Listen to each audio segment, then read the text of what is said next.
And Durand, we're live. Thank you so much for taking the time to talk to me.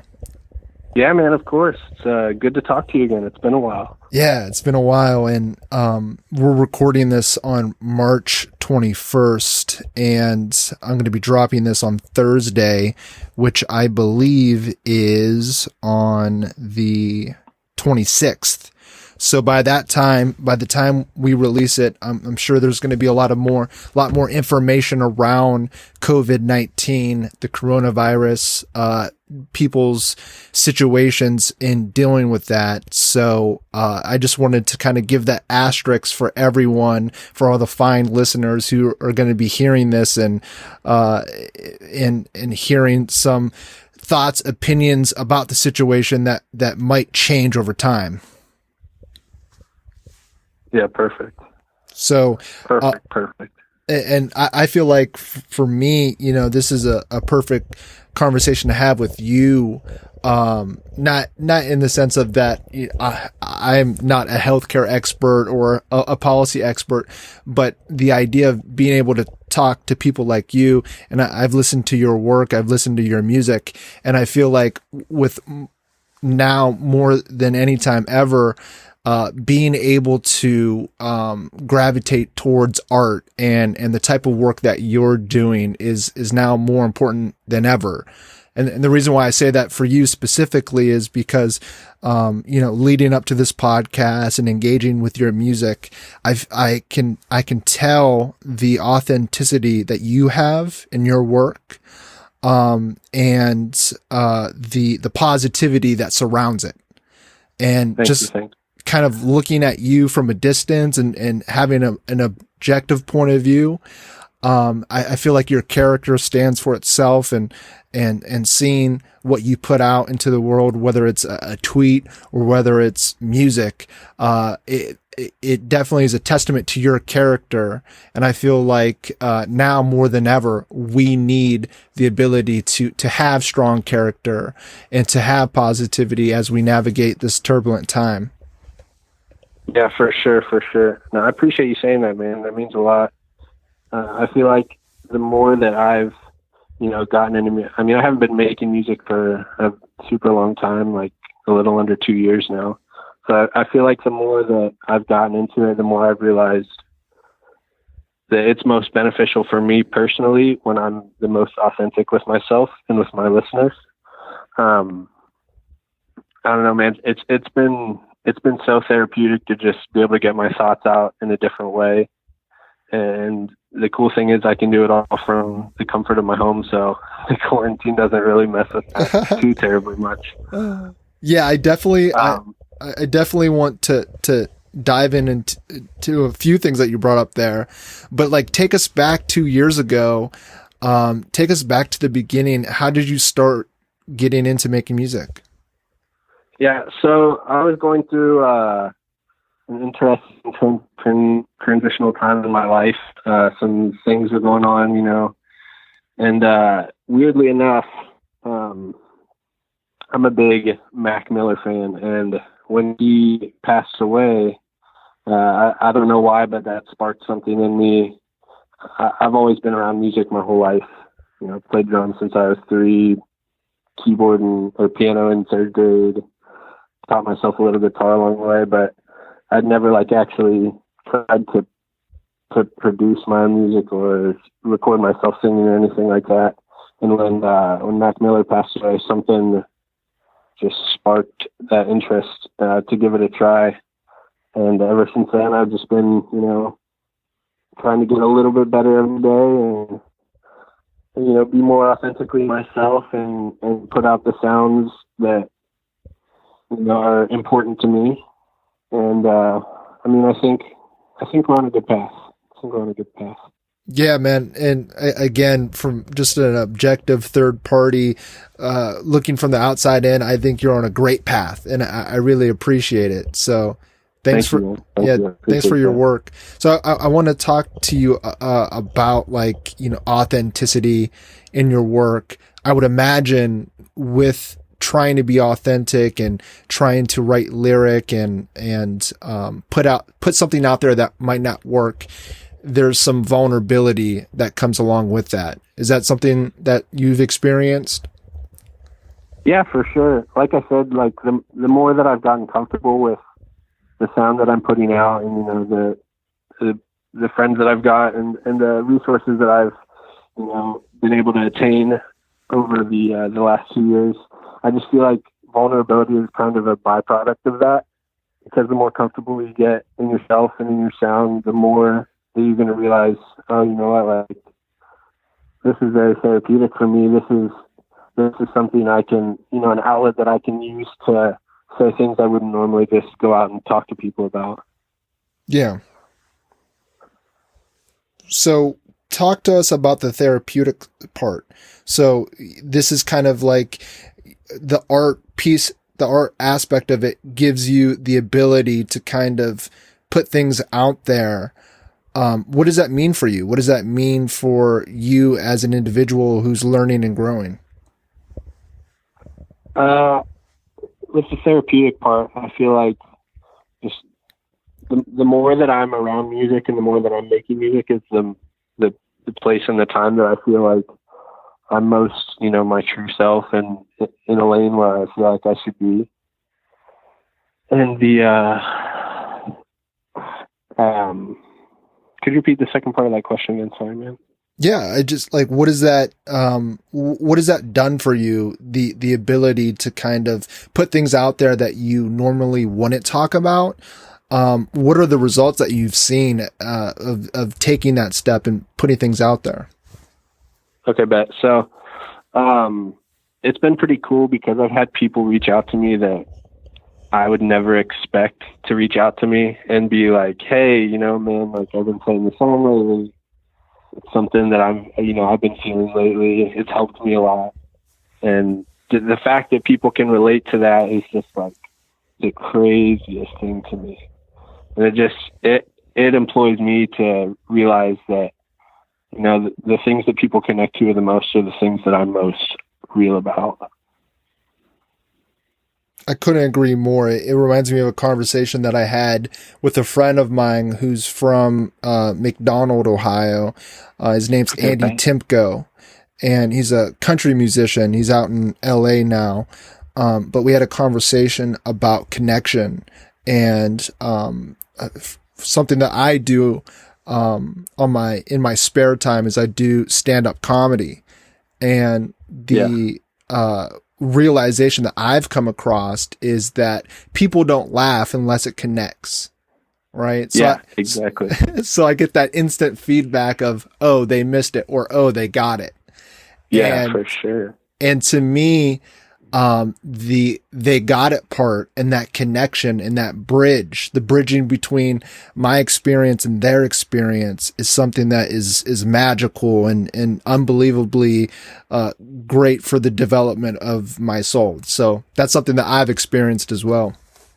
Yeah, bro. It's like seriously one of the craziest feelings I've ever had. Like, I mean, like, you think about the fact that that other people are going through the same things that you're feeling or thinking, but the fact that you're putting out something that is, it matters to you and people connect with it in similar or even different ways that you didn't think of is just like, wow, like crazy. And there is something about your work, and I think it is the authenticity of it. It's the realness of it that I think gets through to people.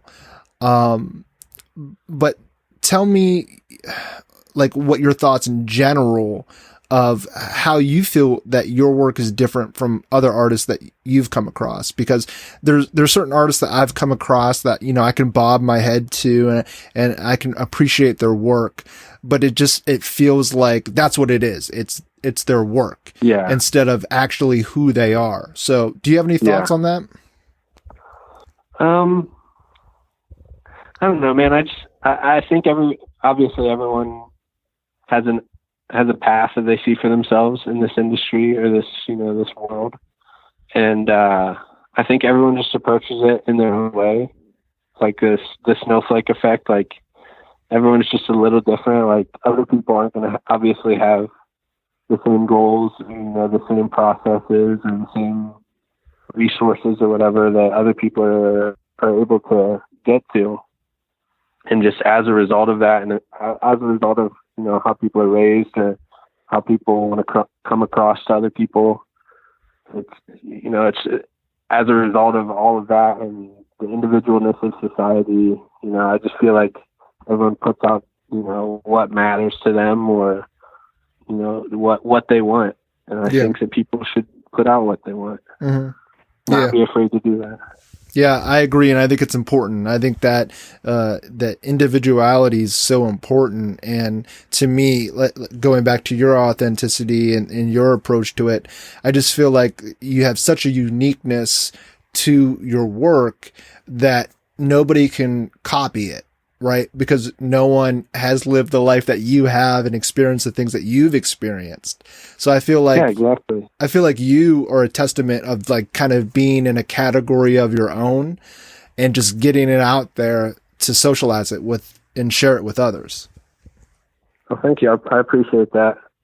I mean, piggybacking on that a little bit, I mean, you know, as much as I would love to be in a, you know, genre, or not even genre, but, you know, aspect of my own. I mean, it's so cool how in music, it doesn't matter what you're wanting to make, really. You can connect to so many people in this industry on so many different ways. And just the fact that you're involved in music brings it all together. And it's crazy. Like, no matter how individual one person sounds, I feel like it's just, the connection in music is just insane. The fact that no matter what kind of music you're putting out, any type of music at all can make you feel something, and everyone appreciates that in this industry, I feel like. Is there a connection that you made with someone else throughout this 2-year journey that really stands out in your mind? Yeah. Shout out my boy Jake Clark, JBC. He's been my closest music friend for sure through this. He's brought me in contact with another good friend of mine that I've done a couple songs with now, Connor. He goes by Midnight Jaguar. He actually just released a project yesterday. So, well, I guess when you're hearing this, it'll be last Friday. But go check that out. He freaking killed it.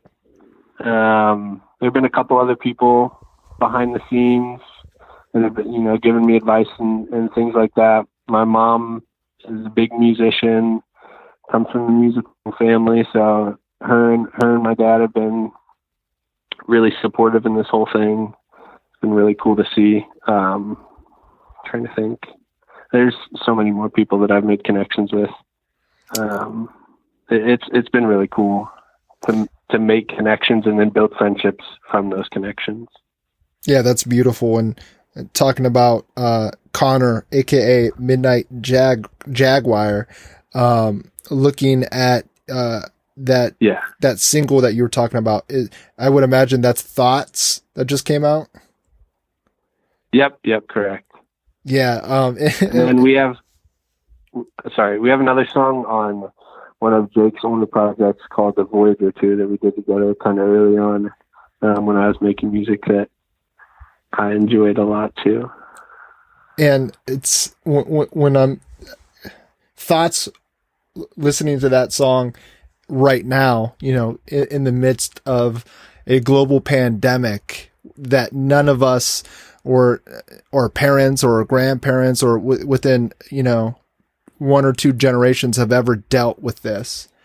One of the lines that you have in Thoughts, and I'm not trying to, you know, tie it to this current situation. I'm sure it's an accumulation of things, but one of the lines. No, I know what you. One of the lines was that, you know, you've been in your head a lot. And it feels like as of right now in this time, it's really easy to kind of slide into that, oh my gosh, yeah. into, you know, worst case scenarios or worrying or anxiety. So, give us some thoughts. Give us some thoughts on Thoughts. Some thoughts on Thoughts. Yeah, I would love to hear it. I No, for sure. That line means a lot more to me lately. Past couple months, I've just been, in my head a ton. Just, you get in these ruts and you're going to get out of them, but it's just like, oh my gosh, how long is it going to last? And when I wrote Thoughts, I was just in one of those can this be over with yet kind of stages. And I don't know, man, it's crazy how quickly those things can change. And this freaking, I've been doing pretty good, I'd say, lately with my anxiety, all that kind of stuff. Even through this quarantine, honestly, mostly because of music and video games. But it's so easy to get caught back into those bad routines that you were in before. It's hard to stay busy when you're locked into your house all day. And the one thing you're going to do when you're locked in your house is you're going to think, or you're going to just sleep all day, and neither of those things are exactly great for you. So yeah. And I can relate too, of just those peaks and valleys, right? I think we all go through them, and obviously everyone knows you go through them physically when you're training for anything, but also mentally you go through them as well. And I remember being in a valley mentally, and trying to juggle all the things that I know that I should be doing, that I know that I got to get done. I just wrote down a line in my notebook that says, even when you don't feel like it. Right. And to me, it feels like that's the most crucial and important time, because it's so easy to do it when you want to do it, but when you don't want to do it, that's when you need to do it. Exactly. I love that line. I'm going to have to steal that one from you. Yeah, man. Please do. Please. I'm going to be stealing a lot of lines from you. Your work is very inspirational. And like I said, at a time right now, I think there's a level of healing that comes along with your positivity and authenticity. So, was there any intent in that? Is there any intent in your music to help others? First off, thank you. I appreciate the kind words. And second off, obviously, I feel like the whole point of me putting out music in general is, one, for me to, be able to enjoy it, first of all, to be able to be authentic with it, to make what I feel like making or don't feel like making. But for sure, one of the things that I think about when I write about, more vulnerable things, or, how I'm feeling, or, how I'm doing, I feel like it's definitely in my mind, that there's a potential that people can connect with this, or, my positivity. Hopefully, maybe this can brighten someone's day a little bit, and, make a bad day not so bad. That's always something that's in my mind when I'm writing. That's great. Yeah, I can definitely see it. And on the practical end of things, on the execution side of things, do you have a process? Do you have a creative process where you show up to start working on a project? Somewhat, I guess. I feel like there's a couple different ways that I approach it, and no song is the same, or no approach is the same. But I feel like typically with my music, I'll hear a sample, or hear one of my buddy's beats, or someone else that may have sent it through, or that I've seen online's beats. Kind of just play those through, see if I'm feeling them first and foremost. I enjoy it. I'm a big music head, so it's got to be some nice jazzy sounding, maybe chords, nice little bump right now. I'm digging the boppy style music, but no, I usually go through the beat first, and I'll start trying to think of melodies, or hum melodies out, start writing from those melodies, and then go from there, start recording, writing everything down, hope that it doesn't sound too bad, and then if it does by the end, start over and try again. Yeah. Yep. And I think that's an important lesson for anyone who's trying to create anything, whether it's music or, you know, painting or whatever, is just, you know, try it out. If it doesn't work, it doesn't work, and don't take it personal, and move forward. Yeah. That's been a big thing, trying to make sure that I'm not, you know, too hard on myself if I make something and it turns out not to, you know, be how I heard it in my head, you know, just take it on the chin and move on. Yeah. One of the things that you had said, when you started to explain your process, when you talked about when you get a beat from one of your buddies, I don't want to get too romantic about it, but it makes me think of a memory that I had with, and I'm not a musician, unfortunately. Yeah. But, I remember, I'm friends with, two guys who are part of a band called, Salinas Poly. And, one of the band members I've been friends with since we were like 6 years old. And then when I met the other band mate for the first time, I actually heard him rehearsing live before I met him, before I actually, you know, ever saw him. And my one friend had invited me over his house, and they were rehearsing in his room. And I could hear them rehearsing before I actually met the other bandmate. And I remember the song that they were playing, and listening to it. And I didn't just want to like go in there and fling open the door, like mid song or whatever. Hey guys, I'm here. Yeah, right. So I just sat on the other side and I heard the song for the first time, and I was just vibing to it and hearing the talent and the expertise behind it, but also hearing the work and the opportunity to get better at it. And, hearing that song, that was the first song that I heard of them. Then I eventually met, the bandmate who has since become my friend, one of my good friends. And, every time I hear that song, it just means so much more to me. Like I remember, I remember they were playing it live, last summer, and, you know, I'm watching other people listening to the song. And, you know, they're bobbing their heads to it. They like it because Salinas Poly, they're great musicians. But, to me, I almost started crying because I was seeing them enjoy it, but I also knew something that they didn't know. Like I had experienced something that they didn't. So like that song, it like the context around it means everything, and going back to that connection. So. Yeah, there's like, on that point, it's crazy how much like you can listen to a song from, you know, 10 years ago or whatever, and you're instantly like transported back to a time and to a feeling. That's one of the coolest things about music, in my opinion, is that it can like invoke those kind of things, you know, for the good, but also sometimes for the bad. Like there'll be some songs I hear that maybe me and, you know, one of my girlfriends used to listen to or whatever, and be transported back to that and skip the song real quick. So, oh yeah, there's so many times where I listen to a song and I was like, oh, this makes me think of, you know, this year. And I think to myself, I'm like, oh, I didn't like myself that much when this was happening. And I should not go back to that person. Yeah. Piggybacking on that too, though, like, I'm a big fan of, I just love listening to music in general and finding new artists and all that kind of thing.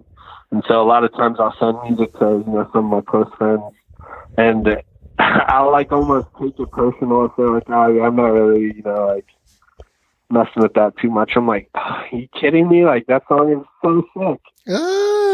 Yeah. But it's just some of the things that music can do just blow my mind, man. Mm-hmm. Yeah. It's so interesting that you bring that up. It makes like music is a tool. It's like a tool that I use to kind of teleport me into different phases of who I am or whatever.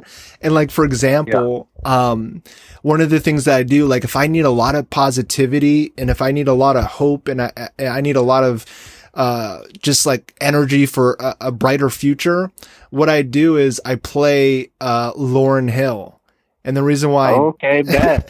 and the reason why I do that is because, when I was a kid in the 90s, I used to listen to Lauryn Hill with my dad, and we used to drive around, right? So here I am, a 6-year-old, 7-year-old with the world in front of me and my dad next to me.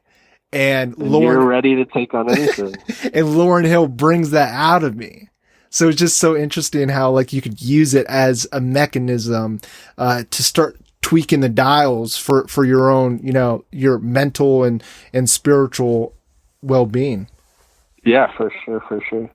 Okay, I have a question for you. Not to throw things off, but this is a big teller of your characteristics to me. What kind of music, what kind of artists are you listening to right now? Like, what's in your type of rotation right now? Yeah, in rotation, I got Thoughts by Durand the Fourth. So that's on rotation. And then I'm looking at my recent searches in Apple Music. This is so funny. So I have that. I have Indian classical music. Okay. Yeah. I respect it. And what's so interesting about I think of some of the, kind of like some hip hop that I grew up on. Some of the beats have like this Asian twang to it. They've got that harp string. Yes. I don't know how to explain it. Yeah, but you know what I'm talking about. Oh yeah. And I always loved that. I loved it so much. And then I didn't think about it until I was listening to an interview of this guy who's an economist, and he just loved like learning about other cultures and how that unlocks perceptions of different ways of viewing the world. And he talked about how he loved to listen to Indian classical music. So I started playing it, and it started bringing all this. I feel like there's a lot of positivity in it too. And I guess I'm being romantic about the Indian culture, and about their. When I think of India, right, I think very peaceful. I'm thinking of like Gandhi or something like that, right? Oh yeah, for sure. So just kind of riding on top of the waves that are coming through the Indian classical music has been. I felt like the way that it makes you feel. Yeah. Yes, it makes me feel warm, and I appreciate it. So I've been listening to that, and then I've been listening to someone called Akira the Don. He's okay. Yeah, he's not too. I don't think he's not mainstream. I'll say that. Okay. But he does something that's unique. I mean, his genre is technically like hip hop and R&B, but it's a little bit more electronic. So okay. It's electronic, a little bit jazzy. It's kind of like in the same neighborhood as you are. Okay, dope. I'll have to have you send me some of the songs. Yeah. But what he does is, it's interesting, is like, he'll go to like these influential people like Jordan B. Peterson or Jocko Willink or David Goggins or, just other well-known like thinkers. And he kind of takes their lessons, and he takes their, soundtracks. If they have a podcast, he'll just take some of the words that they say and he'll overlay it on his beats. And, to me, it's been very, inspirational. The album that he just dropped, on March 6th, he just dropped it. It's called Meditations Volume 1. And, it's based off a book, called Meditations, that's written by Marcus Aurelius. And Marcus Aurelius was an emperor of Rome during the time when Rome was collapsing. And so Marcus Aurelius, he was writing in his journal. He never thought that this was going to be published, but he was writing in his journal in what has become Stoic philosophy. And a lot of the Stoic philosophy centers around how to deal with not only the good things in life, but also the difficult things and the challenges. And this was written about, I think, 100 years after Jesus Christ. So it's about a little bit over 1,500 years old, close to 2,000 years old.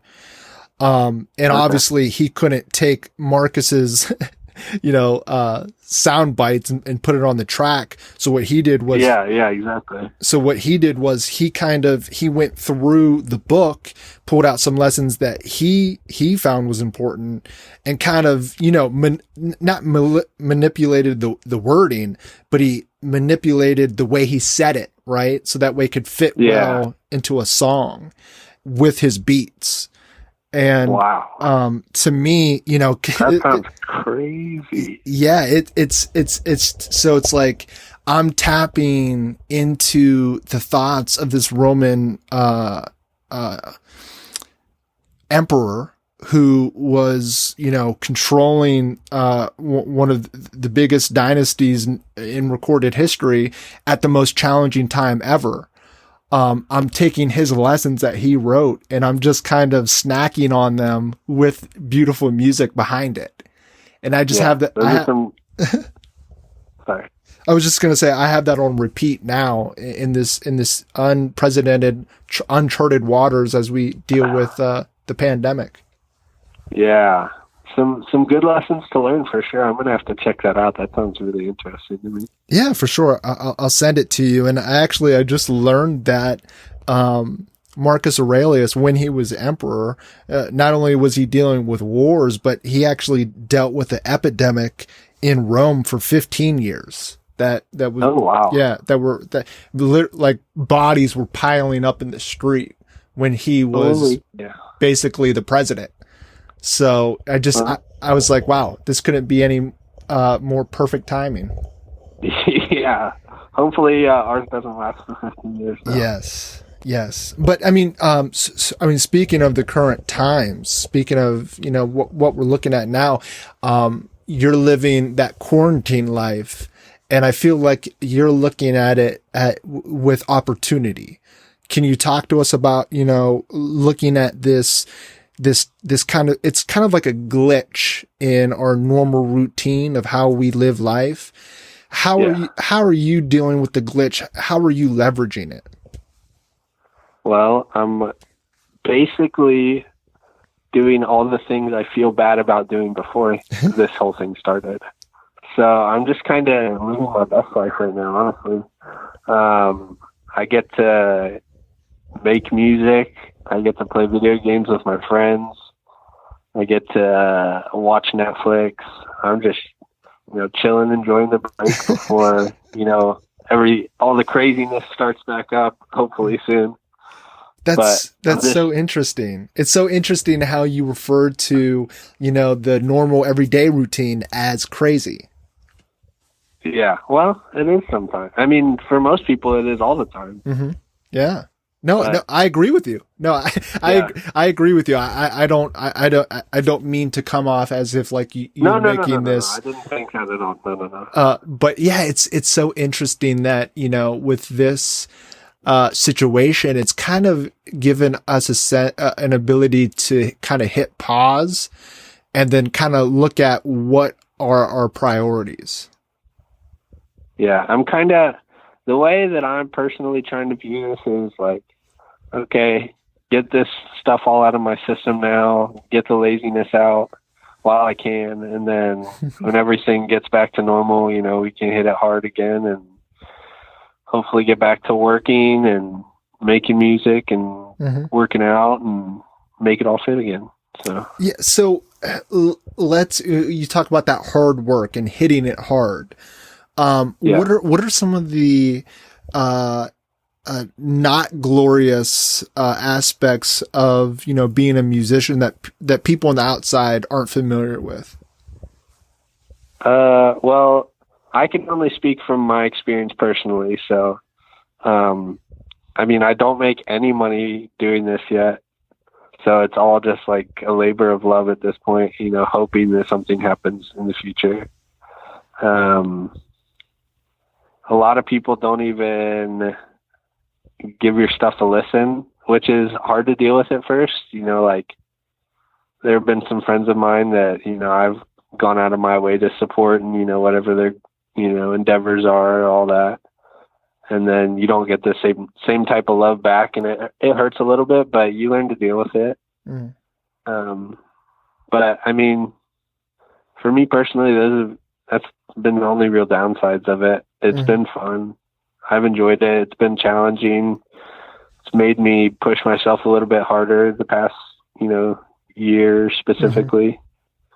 So I'm just trying to take the good out of it all. Yeah. It makes me think of like the challenges that you have brought up. It almost seems like, yeah, they're difficult to swallow, but you know that you are capable of handling, things not going the way you thought they were.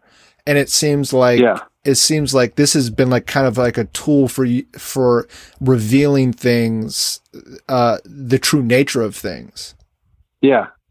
And it's not even, I mean, like, honestly, it is what it is, but I don't know, like you said, it is a tool.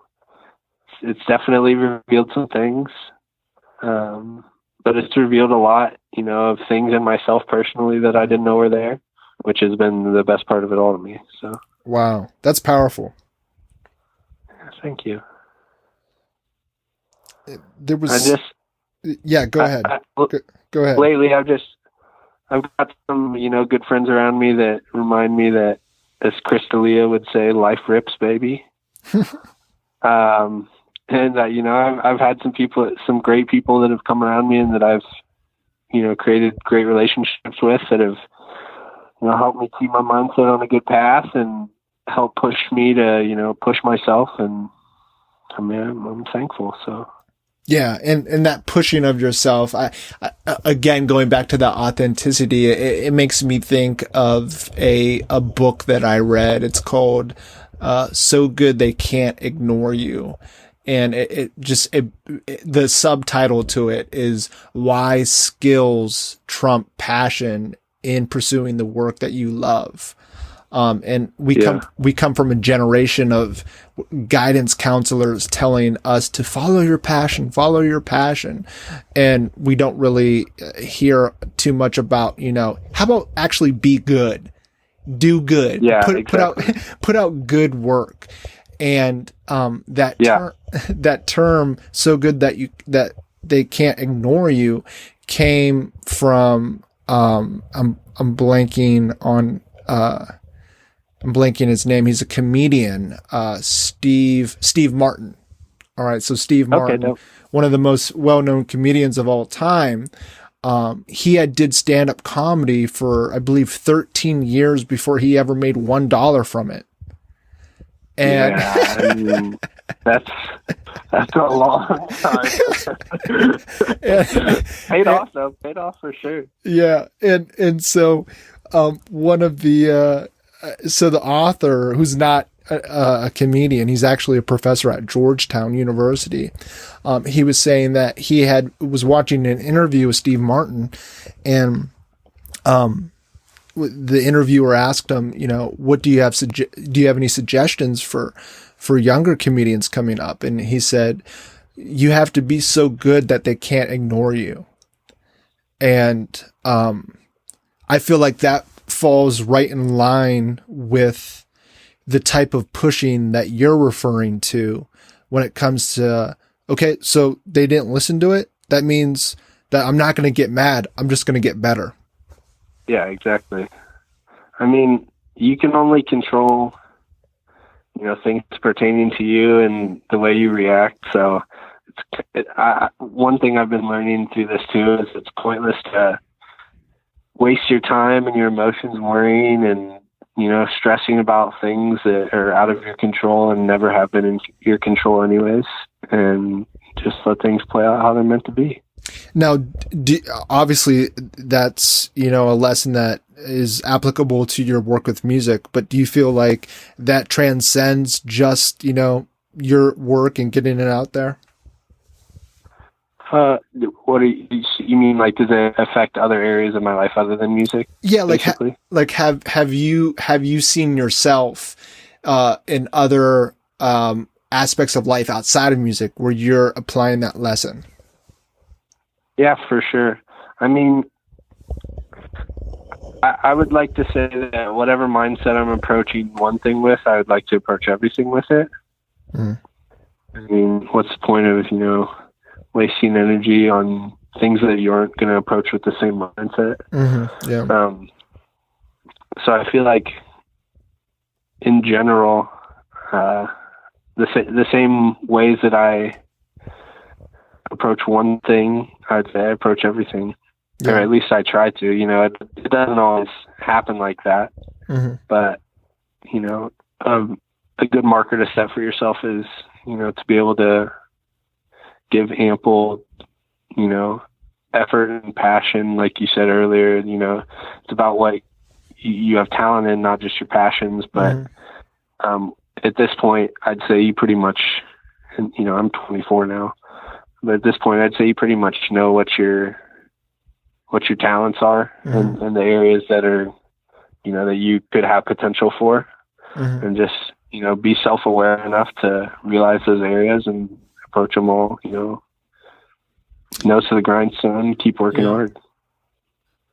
One of the terms that you use that I appreciate is this idea of ample effort, right? Because there's times where I feel like, obviously there's always that voice in the back of your head that's telling you, oh, you got to work harder and you got to push more and you got to do more or whatever. But I guess there's another part of that definition on the other end of the spectrum where you're doing too much and you're starting to see, I'm speaking for myself. Yeah. Okay. I feel like, sorry. I mean, I feel like there's a certain threshold of energy you can give things and time you can give things. And once you, surpass that threshold, I feel like it's just counterproductive. So it's, like I said, it's very important to be self-aware enough and recognize your habits and your, your schedule or whatever, to be able to recognize, what you need to give time to and how much or how little you need to adjust that. I feel like that's my biggest challenge, is finding that balance of, when to press on the gas and when to kind of coast and when you got to pump the brakes a little bit. So it's an immense challenge. Yeah, for sure. Yeah. Obviously I fail at it a lot. So I'm just speaking from, failure is the best teacher, right? So, yeah. So, I mean, like I said, and like you said as well, it's not easy at all, but it's something that you gotta try and strive for every day. And, every now and again readjust, refocus, reassess and keep pushing. Yeah, I love that idea of failure is the best teacher. It makes me think of Kamaru Usman. He's the middleweight champion of the UFC. Yeah. And he his base fighting is wrestling. He was an all-American wrestler. And he talks about how he has won thousands of wrestling matches, but he doesn't remember any of them. The only ones he remembers are the ones that he lost. And I just felt I love that. It makes so much sense, right? I think about my own life, and I think about the times where my comedy has grown the most is after I bombed on stage and I opened up the laptop and just started writing and writing and writing. So that way I would never have to feel the embarrassment of, of trying to be funny and nobody laughing. Right. It's just exactly. It aligns with that line of thinking. So is there anything that you would be willing to share with us of an experience that forced you to take a leap and grow? Yeah, for sure. So I had a pretty serious relationship back in the day, and it did not work out. And a lot of, I'll be general. I don't want to be too specific, but a lot of things that waterfalled off of that were really tough life lessons at the time. But they're things that I can look back at now and realize, holy cow, I've learned and grown so much from that point. And there are things that I would have never even considered or maybe looked at in that way beforehand, before the failure or whatever it may be. And like I said, it's tough when you're in it, the failures, but kind of in the back of your mind, you have to realize or tell yourself, down the road a little bit, I'll look back on this and I'll have learned a lot and grown a lot. And that's got to be kind of, at least for me personally, that's kind of one of the things that keeps me pushing after failures, knowing that once I come out on the other side, however long that may take or whatever process that might be, that I'm going to know more, or I'm going to be better or understand myself better after that. Wow. Yeah. Thank you so much for sharing that. And it makes me think of like those difficult situations. They're kind of like a splash of cold water that wakes you up exactly. and gets you moving. Yeah, for sure. I mean, definitely had some cold splashes of water to the face, but like I said, take it all in stride. I have a great family that I've been able to lean back on, and great people surrounding me, friends, and church family, and that kind of thing. And it's it gets you through. Yeah. It makes me. I might be making this up. I feel like I just heard this, but I thought I heard it from you. It might be on Thoughts of that feeling of being under the covers in a warm bed, right? Yeah. Like that's the opposite of what we're just talking about. Yeah.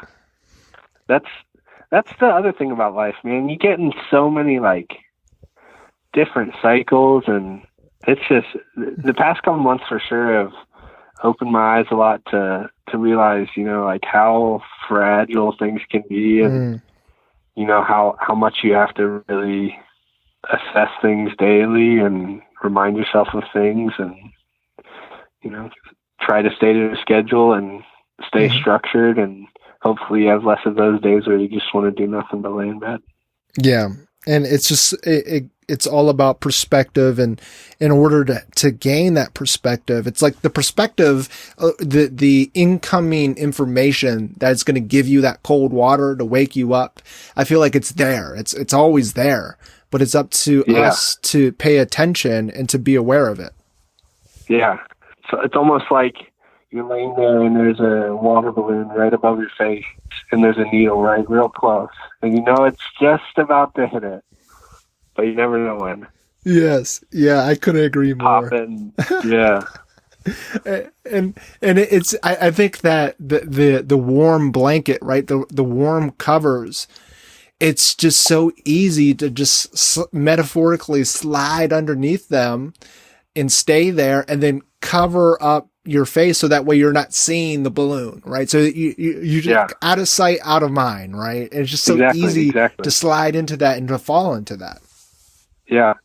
And that was one of the things I noticed in myself a lot over these past couple of years of, kind of growing and learning and, doing my thing, is that comfort is your enemy, man. It's so bad to get into like cycles of comfort. Like you always have to be pushing yourself and trying to, grow more or learn more, or else you get so caught up in what's comfortable. Yeah. And that's one of the things that I struggle with. Even now, one of my goals for myself this year is to put out a single every single month this year, to stay consistent. Wow. Because consistency is something that I struggle with. So I'm hoping that setting, that type of goal for myself, I can stay away from getting comfortable with what I've done and push myself to do more and learn more and grow more and hopefully be better on the other side. Yeah. And it just that seeking the journey of unlocking your potential, right? It's endless. Yeah. Exactly. It's a forever journey. Yeah, for sure. It's definitely not it's not like a, one-stop shop. It's it's a marathon that lasts for way more than 26 miles. Yeah, right. So any thoughts on looking back the past 24 months or so, anything that has surprised you along the way?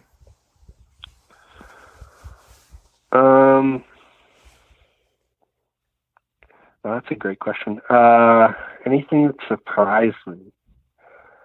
I feel like something surprises me new like every single week. It's life is so unpredictable, and especially the mind is so unpredictable, and you never know what you're gonna think or feel about something from week to week or month to month or whatever. So I feel like life is just full of constant surprises. I don't know. I've had to move back with my parents. That was a big surprise, moving from Columbus back to here. Having to switch jobs when I moved back here. That was a big surprise for me. Doing music in the first place, that was a big surprise. So, the fact that people listen is crazy and give it their time of day. That's been one of the biggest surprises. But like I said, take everything in stride. And, someone once told me, they asked me, this is a little, don't get on their butts, but how do you eat an elephant? And the answer is one bite at a time. And so that's been one of the things I try to live my day to day by.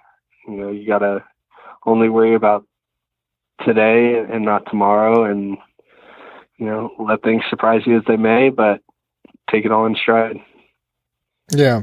And that's an incredible amount of change that you had to go through of, changing your environment and then going back in with your parents and then changing how you're spending your time and what you're focusing on when it comes to music.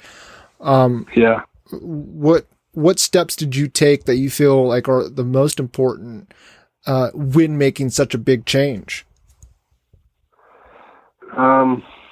Consistency, I'd say. The gym's been a big help with, any change that I go through, just working out in general. I played soccer my whole life, and transitioning from not playing any soccer anymore to just going to the gym and lifting or running or whatever, that's helped a ton, because you kind of have that wherever you go. Yeah.